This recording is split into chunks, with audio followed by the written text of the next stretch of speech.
Hello, welcome back to my YouTube channel हमारा official. जैसा कि हम लोग पढ़ रहे थे सिंगुलर से प्लूरल बनाने का तरीका, एक वचन से बहुवचन को इंग्लिश वर्ड्स को कैसे कन्वर्ट करेंगे उसका ट्रिक। फर्स्ट ट्रिक हम लोग पढ़ रहे थे, ये सेकेंड ट्रिक पढ़ने वाले हैं। देखिए यहाँ पर जो है इंग्लिश ग्रामर हम लोग पढ़ने वाले हैं, ठीक है।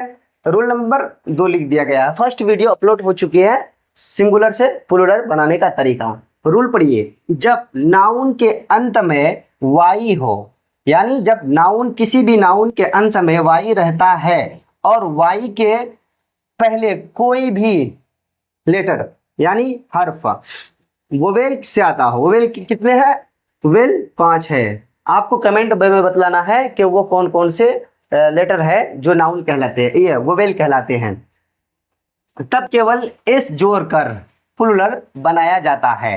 देखिए रूल पहले पर देख लीजिए, जब किसी नाउन के अंत में वाई रहता है और वो वाई से पहले उस वर्ड के अंदर उस वाई से पहले वाला लेटर वोवेल से आता हो तो उसमें जो है प्लूरल बनाने का तरीका सिर्फ एस जोड़ करके बना देते हैं। जैसे फॉर एग्जांपल कुछ वर्ड्स यहाँ दिया गया है, बॉय है, क्या हो जाएगा? बॉयज, सिर्फ एस जोड़ना है। Days, DAYS, days.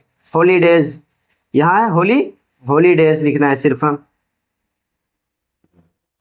इसी तरह ट्वाई, एस जोड़ना है सिर्फ। इस रूल को आप याद